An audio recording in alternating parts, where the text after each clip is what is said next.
আসসালামু আলাইকুম। রবিল বিডি চ্যানেলে আপনাদের সবাইকে স্বাগতম। আজকে কিছু আশঙ্কার কথা নিয়ে আপনাদের সামনে হাজির হয়েছি।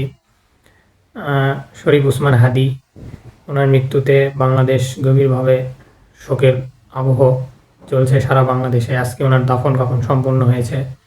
এর মাঝে গতকালকে ময়মনসিংহের একটি ঘটনা অনেকে হয়তো দেখেছেন, অনেকে জানেন, আবার অনেকে হয়তো দেখেননি বা জানেন না। একটি যুবককে সকলের সামনে পিটিয়ে হত্যা করা হয়েছে এবং তার লাশ অর্থাৎ তার দেহটি পুড়িয়ে দেওয়া হয়েছে।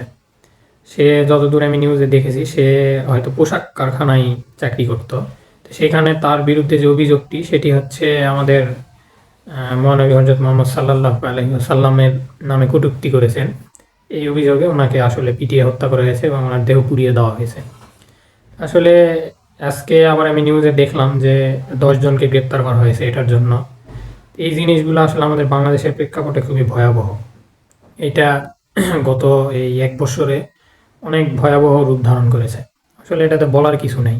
আমাদের ধর্মীয় অনুভূতিতে আঘাত হানা এটা অনেক বড় অপরাধ এবং এটা আসলে ক্ষমার অযোগ্য।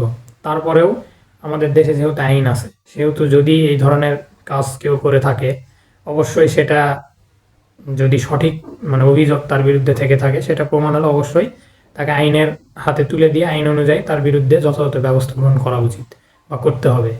কিন্তু তার মানে এই নয় যে তাকে যে পুড়িয়ে হত্যা করে দিতে হবে, তার লাশটাকে পুড়িয়ে দিতে হবে। এটা আসলে নিকৃষ্টতম কাজ। এটা আসলে ঠিক না। আমাদের বাংলাদেশ আসলে এখন কি বলবো, মবের রাজ্য হয়ে গেছে। এখন বলার কিছু নেই। এখন তো সত্যি কথা বলতে গেলেই বিভিন্ন রকম ট্যাগিং করা হয়। আগে যেমন আওয়ামী লীগের আমলে যেমন ছিল যে আওয়ামী লীগের বিরুদ্ধে আওয়ামী লীগের খারাপ কোনো কিছু তুলে ধরলে যেমন ট্যাগিং করতো যে জামাত শিবির বা শিবিরের লোক, জামাতের লোক, এরকম এখনও সেই ট্যাগিংয়ের রাজনীতি এখনও চলে। এখনও কোনো সত্যি কথা বলতে গেলে বা কোনো রকম কোনো অরাজকতার কথা তুলে ধরতে গেলে বিভিন্ন রকমভাবে ট্যাগিং করা হয়। তো জানি না এই রাজনীতি কবে শেষ হবে। আর আমরা দেখতে পাচ্ছি আজকে হাদির জানাজা সম্পন্ন হয়েছে। তারপরেও দেখলাম যে অনেক মানুষ আপনার হচ্ছে সংসদ ভবনের দিকে, পুলিশের যে ব্যারিকেড ভেঙে সংসদ ভবনে ঢুকে যাচ্ছে, সংসদ ভবনের দিকে চলে যাচ্ছে। তো এটা আসলে কেন, এই প্রশ্নের উত্তর আমার কাছে নেই। কারণ হাদি মারা গিয়েছে, এটা তাকে যারা হত্যা করেছে তাদেরকে এখনো পর্যন্ত আইনের আওতায় আনতে পারে নাই। তার জন্য এটা সরকারের ব্যর্থতা বলা যায়, আইন শৃঙ্খলা বাহিনীর ব্যর্থতা। বাট এটার সঙ্গে জানাজা শেষ হওয়ার পরে সংসদ ভবনে সবাই দৌড়ে যাচ্ছে। নিউজে দেখতেছি যে ছাত্র জনতা পুলিশের ব্যারিকেড ভেঙে সংসদ ভবনের দিকে এগিয়ে যাচ্ছে। তারা দেখলাম ওইখানে যখন সেনাবাহিনী পরবর্তীতে তাদেরকে নামিয়ে দিয়েছে, সংসদ ভবনের সিঁড়ির উপর থেকে নিচে নামিয়ে দিয়েছে, তখন তারা বিভিন্ন রকম স্লোগান দিচ্ছে। আসলে এটা তারা কি বুঝায়, কি হচ্ছে জানি না। বাংলাদেশ আসলে এখন আগে তো আমরা বলতাম যে মগের মূল্য, এখন আসলে মবের মূল্য হয়ে গেছে। যার যেখানে মন চায়, কি একটা অরাজকতা যে বাংলাদেশে। এখন মনে হয় যে আইন শৃঙ্খলা কোনো কিছু নেই। সব কিছু হয়ে যাওয়ার পরে সরকার বিবৃতি দেয়, সরকার সব কিছু দেখছে, সব কিছু সরকার একটা বিবৃতি দিয়ে দেয়, বাস শেষ। অন্য কিছুই না। একটা কেমন একটা মগের মূল্য হয়ে গেছে, যার যা ইচ্ছা। 200-300 লোক এক জায়গায় হইলে যে কোনো একটা পত্রিকার অফিসে বলেন বা যে কোনো যেইখানে ইচ্ছা একটা হামলা করে দিতে পারে, ভাঙচুর চালাই দিতে পারে, কোনো সমস্যা নেই, কেউ কিছু বলার নেই। এরকম একটা পরিস্থিতি তৈরি হয়ে গিয়েছে।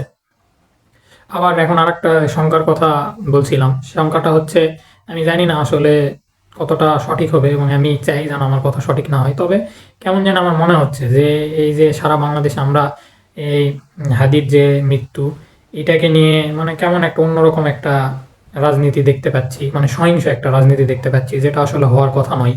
আমাদের সহিংসতার পথে যাওয়ার কথা নয়। কারণ হাদির যে মৃত্যুর বিচার আমরা চাই, এটা আমরা চাই যে আইন অনুযায়ী হবে এবং যারা এর সঙ্গে জড়িত প্রত্যেকের আইন অনুযায়ী বিচার হবে। কেউ যেন এই বিচারের বাহিরে যেন না যায়, সকলে যেন শাস্তির আওতায় আসে। কিন্তু কোনো রকম কোনো সহিংসতা করে না, কোনো সহিংসতার মাধ্যমে এটা যেন না হয়। কিন্তু আমরা দেখতে পাচ্ছি কিছু কিছু মহল এটা নিয়ে সহিংসতা করার চেষ্টা করছে। তা আসলে এখন শঙ্কা হচ্ছে যে আসলে হয়তো আমরা কিছুদিন পর যদি এমন কিছু শুনি যে নির্বাচন পিছানোর কোনো বিষয়, বা কেউ কেউ যদি বলে যে আহ, আবেদন করে যে নির্বাচনটা পেছানো হোক, এরকম কোনো আবেদন করে, তাহলে আসলে অবাক হওয়ার কিছু নেই।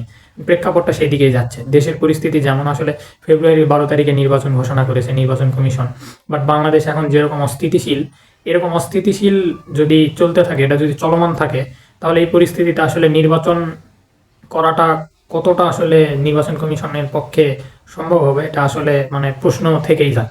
তো এর থেকে হয়তো কিছু কিছু মহল থেকে হয়তো আগামীতে কয়েকদিনের মধ্যে বা কিছুদিন পরে হয়তো এমন আবেদন আসতে পারে যে যেহেতু বাংলাদেশ এখন স্থিতিশীল, বাংলাদেশে এখন স্টেবল না, সেই ক্ষেত্রে নির্বাচনটা পিছানো হোক, এরকম একটা দাবি আসতে পারে। যদি এরকম দাবি আসে, আসলে এটা অবাক হওয়ার কোনো কিছুই না। তবে আমি চাই যে যাতে আমার এই আশঙ্কাটা আসলে সত্যি না হয়। উম, আমরাও চাই যাতে ফেব্রুয়ারি 12 তারিখে নির্বাচনের যে দিন ঘোষণা করা হয়েছে সেই তারিখে যাতে সুষ্ঠুভাবে সারা বাংলাদেশে নির্বাচন হয় এবং একটি নির্বাচিত সরকার আসুক, এবং এই অন্তর্বর্তীকালীন সরকার সুন্দরভাবে তাদেরকে দায়িত্ব বুঝিয়ে দিক, দিয়ে যাতে বাংলাদেশটা স্থিতিশীল হয় এবং সুন্দর হয়, এবং আমরা যারা সাধারণ মানুষ আছি, আমরা যারা সাধারণ জনগণ আছি, আমরা যাতে বাংলাদেশে সুন্দরভাবে বসবাস করতে পারি, এবং এখন যে অরাজকতা চলছে এটা যাতে না থাকে, এইটা আমরা চাই। সাধারণ মানুষ আমরা এটাই চাই। আমরা সরকারের কাছে আমরা বলি না যে আমাদেরকে ভাত দেন, খাবার দেন, তরকারি দেন, কোনো কিছুই বলি না।